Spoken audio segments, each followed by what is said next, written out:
ನಮಸ್ತೆ, ಕ್ಯೂರಿಯಸ್ ಕನ್ನಡ ಚಾನಲ್ಗೆ ಸ್ವಾಗತ. ಮೊದಲು ನಮ್ಮ ಚಾನಲ್ನ ಸಬ್ಸ್ಕ್ರೈಬ್ ಮಾಡ್ಕೊಳ್ಳಿ, ಹಾಗೆ ವಿಡಿಯೋನ ಪೂರ್ತಿಯಾಗಿ ನೋಡಿ. ಇನ್ನು ರಚನಾ ಯೋಚನೆ ಮಾಡ್ತಾ ಇರ್ತಾಳೆ, ಹೌದು ಹೇಗಾದರೂ ಮಾಡಿ ನಾನು ದೇವಿ ರೂಮಲ್ಲಿ ಇರುವ ಅತ್ತೆ ಮೆಡಿಕಲ್ ಫೈಲನ್ನು ತಗೊಳ್ಬೇಕು.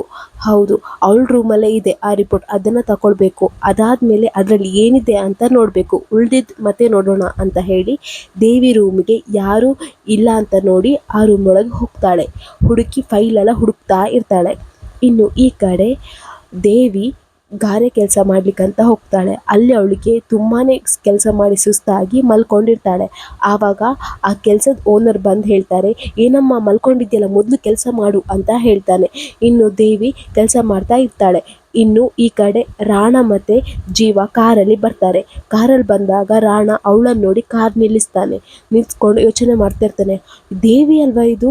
ಅಲ್ಲ, ಏನೋ ಅಮೌಂಟನ್ನು ಯಾರಿಗೂ ಗೊತ್ತಾಗದ ಹಾಗೆ ದೇವಸ್ಥಾನಕ್ಕೆ ದೇಣಿಗೆ ಕೊಟ್ಟಕ್ಕೆ ಈ ಥರ ಪರಿಸ್ಥಿತಿ ಇವಳ್ದು. ಅಕಸ್ಮಾತಾಗಿ ನಾನು ಚಿನ್ನನ ಮಾರಿ ಡೂಪ್ಲಿಕೇಟ್ ಚಿನ್ನನ ತಂದು ಇಟ್ಟಿದ್ದೇನೆ ಅಂತ ಗೊತ್ತಾದರೆ ನನ್ನ ಪರಿಸ್ಥಿತಿ ಏನು ಅಂತ ಯೋಚನೆ ಮಾಡಿ ಅವ್ನು ಇಮ್ಯಾಜಿನೇಷನ್ಗೆ ಹೋಗ್ತಾನೆ. ಅವ್ನು ಕೂಡ ಗಾರೆ ಕೆಲಸ ಮಾಡ್ತಾ ಓನರ್ ಹತ್ರ ಸರಿಯಾಗಿ ಬೈಸ್ಕೊಳ್ತಾ ಹೊಡಿಸ್ಕೊಳ್ತಾ ಇರ್ತಾನೆ. ಅದನ್ನೆಲ್ಲ ಒಂದೇ ಸಲ ನೆನಪಾಗಿ ಇಲ್ಲ ಹಾಗಾಗಬಾರ್ದು ಅಂತೇಳಿ ಕಿರ್ಚ್ಕೊಳ್ತಾನೆ. ಆವಾಗ ಜೀವ ಹೇಳ್ತಾನೆ, ಏನಾಯ್ತು ರಾಣ, ಯಾಕೆ ಈ ರೀತಿ ಕಿರ್ಚ್ಕೊಳ್ತಿದ್ಯಾ ಅಂತ ಹೇಳ್ತಾನೆ.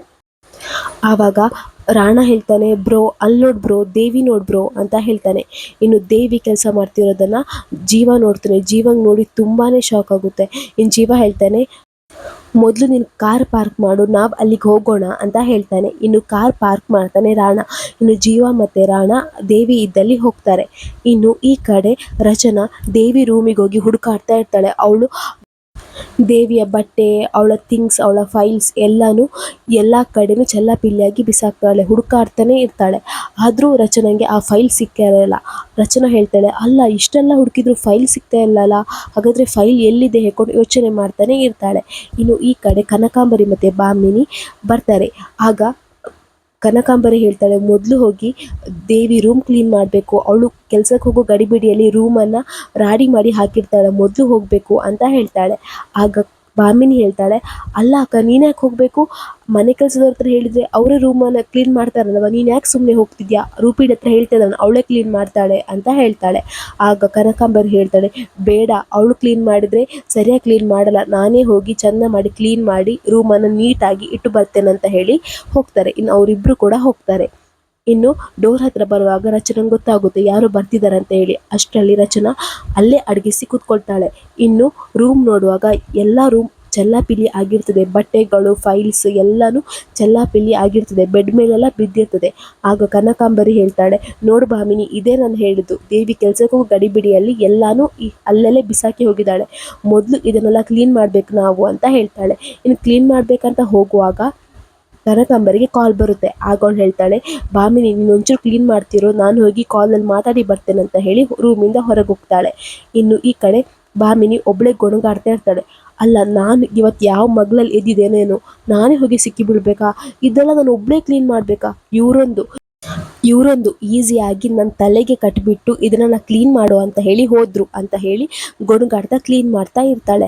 ಆಗ ಅವಳಿಗೆ ಫೀಲ್ ಆಗ್ತಾ ಇರ್ತದೆ, ಯಾರೋ ಹಿಂದ್ಗಡೆ ನಿಂತಿದ್ದಾರೆ ಅಂತ ಹೇಳಿ.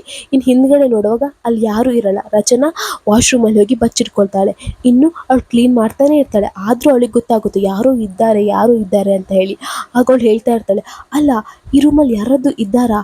ನಂಗೆ ಫೀಲ್ ಆಗ್ತಿದೆ ಅಲ್ಲ ಯಾರೋ ಇದ್ದಾರೆ ಅಂತ ಹೇಳಿ, ಯಾರು ನನ್ನ ಬೆನ್ನ ಹಿಂದೆ ನಿಂತು ನೋಡ್ತಿದ್ದಾರೆ ಅಂತ ನಂಗೆ ಫೀಲ್ ಆಗ್ತಿದೆ ಅಂತ ಹೇಳಿ ಬಾತ್ರೂಮ್ ಹತ್ರ ಯಾರೋ ಇದ್ದಾರಂತ ಹೇಳಿ ಡೋರ್ ಓಪನ್ ಮಾಡ್ತಾಳೆ. ಅಲ್ಲಿ ರಚನಾ ಇರಲ್ಲ. ಅವಳು ಮೆಲ್ಲ ಯಾರು ಗೊತ್ತಾಗದ ಹಾಗೆ ತಪ್ಪಿಸ್ಕೊಂಡು ಡೋರ್ ಹತ್ರ ಬರ್ತಾಳೆ. ಡೋರ್ ಹತ್ರ ಬರುವಾಗ ಹೊರಗಡೆ ಕನಕಾಂಬರಿ ಕಾಲಲ್ಲಿ ಮಾತಾಡ್ತಾ ಇರ್ತಾಳೆ. ಅವಳಿಗೆ ತುಂಬಾ ಟೆನ್ಷನ್ ಆಗುತ್ತೆ. ಅವಳು ಅಂದ್ಕೊಳ್ತಾಳೆ, ಅಯ್ಯೋ ಒಳಗಡೆ ನೋಡಿದರೆ ಭಾಮಿನಿ ಚಿಕ್ಕಮ್ಮ ಇದ್ದಾರೆ, ಡೋರ್ ಹತ್ರ ಕನಕಾಂಬರಿ ಅತ್ತೆ ಇದ್ದಾರೆ, ಏನು ಮಾಡಲಿ ನಾನು ಅಂತ ಹೇಳಿ ಆ ಡೋರ್ ಸೈಡಲ್ಲಿ ಅಡಗಿಸಿ ಕೂತ್ಕೊಳ್ತಾಳೆ. ಆಗ ಭಾಮಿನಿ ಯೋಚನೆ ಮಾಡ್ತಾಳೆ, ಅಲ್ಲ ಇಲ್ಲಿ ಯಾರಾದರೂ ಇದ್ದಾರಾ? ನಂಗೆ ಯಾರೋ ಇದ್ದಾರಂತ ಅನಿಸ್ತಿದೆ ಅಲ್ವಾ, ಏನಾದರೂ ದೆವ್ವ ಇದೆಯಾ? ಈ ರೂಮಲ್ಲಿ ದೆವ್ವ ಇದೆ ಹೇಳ್ಕೊಂಡು ತುಂಬಾ ಕಿರ್ಚಾಡ್ತಾ ಕೂಗಾಡ್ತಾ ಇರ್ತಾಳೆ. ಇನ್ನು ಅಷ್ಟರಲ್ಲಿ ರಚನಾ ಯಾರಿಗೂ ಗೊತ್ತಾಗದ ಹಾಗೆ ವಿಂಡೋ ಕರ್ಟನ್ ಹತ್ರ ಹೋಗಿ ಅಡಗಿಸಿ ಕೂತ್ಕೊಳ್ತಾಳೆ. ಕರ್ಟನ್ನಿಂದ ಅವಳನ್ನು ಕವರ್ ಮಾಡಿಕೊಂಡು ಕೂತ್ಕೊಂಡಿರ್ತಾಳೆ. ಇನ್ನು ರಚನಾ ಹೇಳ್ತಾ ಇರ್ತಾಳೆ, ಭಾಮಿನಿ ಭಾಮಿನಿ ಅಂತ ಹೇಳ್ಕೊಂಡು ದೆವ್ವದ ವಾಯ್ಸಲ್ಲಿ ಕರಿತಾ ಇರ್ತಾಳೆ ಭಾಮಿನಿನ. ಆಗ ಭಾಮಿನಿಗೆ ಇನ್ನೂ ಹೆದರಿಕೆ ಆಗುತ್ತೆ. ಅಯ್ಯೋ, ಯಾರನ್ನು ನಾನು ಕರಿತಿದ್ದಾರಲ್ಲ, ಯಾರಪ್ಪ ಅಂದರೆ ಈ ರೂಮಲ್ಲಿ ಏನೋ ಇದೆ ಅಂತ ಹೇಳ್ಕೊಂಡು ಕಿರ್ಚಾಡ್ತಾಳೆ. ಆಗ ಕನಕಾಂಬರಿ ಬರ್ತಾಳೆ. ಕನಕಾಂಬರಿ ಬಂದು ಹೇಳ್ತಾಳೆ, ಓ, ರೂಮ್ ತುಂಬ ಕ್ಲೀನ್ ಮಾಡಿದೆಯಲ್ಲ ಭಾಮಿನಿ, ಗ್ರೇಟ್, ನೀನು ಇಷ್ಟು ಬೇಗ ಕ್ಲೀನ್ ಮಾಡಿದ್ಯಾ ನೋಡು ಅಂತ ಹೇಳ್ತಾಳೆ. ಇನ್ನು ಭಾಮಿನಿ ಹೇಳ್ತಾಳೆ, ಅಯ್ಯೋ ಅಕ್ಕ, ಈ ರೂಮಲ್ಲಿ ದೆವ್ವ ಇದೆ ಅಕ್ಕ, ಯಾರು ನನ್ನನ್ನು ಭಾಮಿನಿ ಭಾಮಿನಿ ಅಂತ ಕರಿತಿದ್ರಕ್ಕ ಅಂತ ಹೇಳ್ತಾಳೆ. ಆಗ ಕನಕಾಂಬರಿ ಹೇಳ್ತಾಳೆ, ಏನು, ರೂಮಲ್ಲಿ ದೆವ್ವನ? ಹಿಂಗೇನು ತಲೆ ಕೆಟ್ಟಿದ್ಯಾ? ಬೆಳಿಗ್ಗೆ ದೆವ್ವ ಇರುತ್ತಾ? ದೆವ್ವಗಳಿಗೆ ರಾತ್ರಿ ಕಣ್ಣು ಕಾಣೋದು, ಬೆಳಿಗ್ಗೆ ಕಣ್ಣು ಕಾಣಲ್ಲ ಅಂತ ನಿಂಗೆ ಗೊತ್ತಿಲ್ವಾ? ದೆವ್ವ ಅಂತ ಹೇಳ್ತಾಳೆ. ಆಗ ಭಾಮಿನಿ ಹೇಳ್ತಾಳೆ, ಅಯ್ಯೋ ಅಕ್ಕ, ನಿಜ ಅಕ್ಕ, ನನ್ನನ್ನು ಯಾರು ಭಾಮಿನಿ ಭಾಮಿನಿ ಅಂತ ಕರಿತಿದ್ರಕ್ಕ ಅಂತ ಹೇಳ್ತಾಳೆ. ಆಗ ಕನಕಾಂಬರಿ ಹೇಳ್ತಾಳೆ, ರಾತ್ರಿ ಏನು ನೀನು ದೆವ್ವದ ಪಿಕ್ಚರ್ ನೋಡಿ ಮಲಗಿದ್ಯಾ ಅಂತ ಕೇಳ್ತಾಳೆ. ಆಗ ಭಾಮಿನಿ ಹೇಳ್ತಾಳೆ, ಹೌದಕ್ಕ, ರಾತ್ರಿ ದೆವ್ವದ ಪಿಕ್ಚರ್ ನೋಡಿಯೇ ಮಲಗಿದೆ ಅಂತ ಹೇಳ್ತಾಳೆ. ಅಷ್ಟರಲ್ಲಿ ರಚನಾ ಯಾರಿಗೂ ಗೊತ್ತಾಗದ ಹಾಗೆ ಹೊರಗೆ ಹೋಗ್ತಾಳೆ ರೂಮಿಂದ. ಇನ್ನು ಕನಕಾಂಬರಿ ಹೇಳ್ತಾಳೆ, ಅದಕ್ಕೆ ನಿಂಗೆ ಈ ರೀತಿ ದೆವ್ವದ ಕನಸು ಕಾಣ್ತಾ ಇರೋದು, ಯಾರನ್ನು ನೋಡಿದ್ರು ದೆವ್ವ ಅಂತ ಅನಿಸ್ತಿರೋದು, ದೆವ್ವದ ವಾಯ್ಸ್ ಕೇಳಿಸ್ತಾ ಇರೋದು, ಮೊದಲು ಇಲ್ಲಿಂದ ಹೋಗೋಣ ಅಂತ ಹೇಳಿ ರೂಮಿಗೆ ಲಾಕ್ ಮಾಡಿ ಹೋಗ್ತಾರೆ. ಇನ್ನು ರಚನಾ ಯೋಚನೆ ಮಾಡ್ತಾ ಇರ್ತಾಳೆ, ಅಲ್ಲ, ಫೈಲ್ ದೇವಿ ರೂಮಲ್ಲೂ ಇಲ್ಲ ಅಂದರೆ ಯಾರ ಹತ್ರ ಇದೆ, ಏನು ಮಾಡಲಿ ಇದನ್ನು ನಾನು ಹೇಳ್ಕೊಂಡು ತುಂಬಾ ಯೋಚನೆ ಮಾಡ್ತಾ ಇರ್ತಾಳೆ. ಇನ್ನು ಈ ಕಡೆ ಜೀವ ಮತ್ತು ರಾಣ ಬರ್ತಾರೆ. ಬಂದು ಹೇಳ್ತಾರೆ, ದೇವಿ ನೀನೇನು ಮಾಡ್ತಿದ್ಯಾ ಇಲ್ಲಿ ಅಂತ ಹೇಳ್ತಾರೆ. ಇನ್ನು ಆ ಕೆಲಸದ ಓನರ್ ಬರ್ತಾರೆ. ಅವ್ರು ಬಂದು ಹೇಳ್ತಾರೆ, ಅಲ್ಲ, ನೀನು ಏನು ಮಾಡ್ತಿದ್ಯಾ ಇಲ್ಲಿ ಅಂತ ಹೇಳ್ತಾರೆ. ಆಗ ಜೀವ ಹೇಳ್ತಾನೆ, ಏನ್ರಿ ಏನು ಮಾತಾಡ್ತಿದ್ದೀರಾ, ಅವಳನ್ನು ಯಾರಂತ ಅಂದ್ಕೊಂಡಿದ್ದೀರಾ? ಶ್ರೀವಾರ ಜ್ಯುವೆಲ್ಲರ್ಸರ ಗೋಲ್ಡ್ ಕಿಂಗ್ ಜಗದೀಶ್ ಚಂದ್ರ ಅವರ ಮನೆ ಮಗಳು ಅವಳನ್ನು ಈ ಥರ ಕೆಲಸ ಕಳಿಸಿದ್ದೀರಾ ನೀವು, ಅವಳ ಹತ್ರ ಈ ರೀತಿ ಕೆಲಸ ಮಾಡಿಸ್ತಿದ್ದೀರಾ ಹೇಳ್ಕೊಂಡು ಬೈತಾನೆ. ಆಗ ಅವ್ರು ಹೇಳ್ತಾರೆ, ಅಯ್ಯೋ ಸರ್, ನಂಗೆ ಗೊತ್ತಿಲ್ಲ, ಇವರೇನು ಕೆಲಸ ಬೇಕಂತ ಬಂದರು, ಅದಕ್ಕೆ ನಾನು ಕೆಲಸ ಕೊಟ್ಟೆ ಸರ್, ಅಷ್ಟೇ ಸರ್, ನಂದೇನು ತಪ್ಪಿಲ್ಲ ಸರ್ ಅಂತ ಹೇಳ್ತಾನೆ. ಆಗ ದೇವಿ ಹೇಳ್ತಾಳೆ, ಅಣ್ಣ, ಅವ್ರದ್ದೇನು ತಪ್ಪಿಲ್ಲ ಅಣ್ಣ, ಇವತ್ತು ಸ್ವಲ್ಪ ಹೊತ್ತು ಈ ಕೆಲಸ ಮಾಡಿದರೆ ನಂಗೆ ಅವ್ರು ಹಣ ಕೊಡ್ತಾರೆ, ಟಾಸ್ಕ್ ಮುಗಿದೋಗುತ್ತೆ, ಶಿಕ್ಷೆನೂ ಮುಗಿಯುತ್ತೆ, ಆಯ್ತಣ್ಣ, ನೀವಿನ್ನು ಹೋಗಿ, ನಾನು ಸ್ವಲ್ಪ ಹೊತ್ತು ಕೆಲಸ ಮಾಡಿ ಬರ್ತೇನೆ ಅಂತ ಹೇಳ್ತಾಳೆ. ಆವಾಗ ಜೀವ ಹೇಳ್ತಾನೆ, ಕೆಲಸನೂ ಬೇಡ, ಏನೂ ಬೇಡ, ಇದೇನಿನ್ನ ಅವತರ, ಮೊದಲು ಬಾ ಮನೆಗೆ ಅಂತ ಹೇಳ್ತಾಳೆ. ಅಷ್ಟರಲ್ಲಿ ಬಾಲ ಬರ್ತಾನೆ. ಬಾಲ ಬಂದಾಗ ಜೀವ ಹೇಳ್ತಾನೆ, ಇದೆಲ್ಲ ನಿಂದ ಪ್ಲ್ಯಾನ್ ಬಾಲ, ಏನು ಬೇಡ, ಮೊದಲು ಹೋಗೋಣ ಅಂತ ಹೇಳಿ ದೇವಿನ ಹಠ ಮಾಡಿಸಿ ದೇವಿನ ಕರ್ಕೊಂಡು ಮನೆಗೆ ಬರ್ತಾನೆ. ಇನ್ನು ರಚನಾ ಮನೆಯೊಳಗಡೆ ಕೂತ್ಕೊಂಡಿರ್ತಾರೆ. ಆಗ ಕನಕಾಂಬರಿ ಯೋಚನೆ ಮಾಡ್ತಾ ಇರ್ತಾಳೆ, ದೇವಿ ಯಾಕೆ ಬರಲಿಲ್ಲ ಹೇಳ್ಕೊಂಡು ಯೋಚನೆ ಮಾಡ್ತಾ ಇರ್ತಾಳೆ. ಇನ್ನು ಭಾಮಿನಿ ಹೇಳ್ತಾಳೆ, ಅಲ್ಲ, ನಮ್ಮ ದೇವಿ ಎಷ್ಟು ಕಷ್ಟಪಡ್ತಿದ್ದಾಳೋ ಏನು, ಪಾಪ, ಅವಳು ಯಾವತ್ತೂ ಕಷ್ಟಪಟ್ಟವಳೇ ಅಲ್ಲ, ಇವಾಗ ಕೆಲಸ ಮಾಡ್ತಿದ್ದಾಳೆ, ಏನು ಮಾಡ್ತಿದ್ದಾಳೋ, ಹೇಗಿದ್ದಾಳೋ ಹೇಳ್ಕೊಂಡು ಭಯ ಪಡ್ತಾ ಇರ್ತಾಳೆ. ಆಗ ರಚನಾ ಹೇಳ್ತಾಳೆ, ದೇವಿಗೆ ಏನಾಗುತ್ತೆ, ಅವಳು ವೆರಿ ಸ್ಟ್ರಾಂಗ್, ಅವಳಿಗೇನೂ ಆಗಲ್ಲ, ನೋಡಿ ಅವಳು ಕೆಲಸ ಮಾಡಿಕೊಂಡೇ ಬರ್ತಾಳೆ ಅಂತ ಹೇಳ್ತಾಳೆ.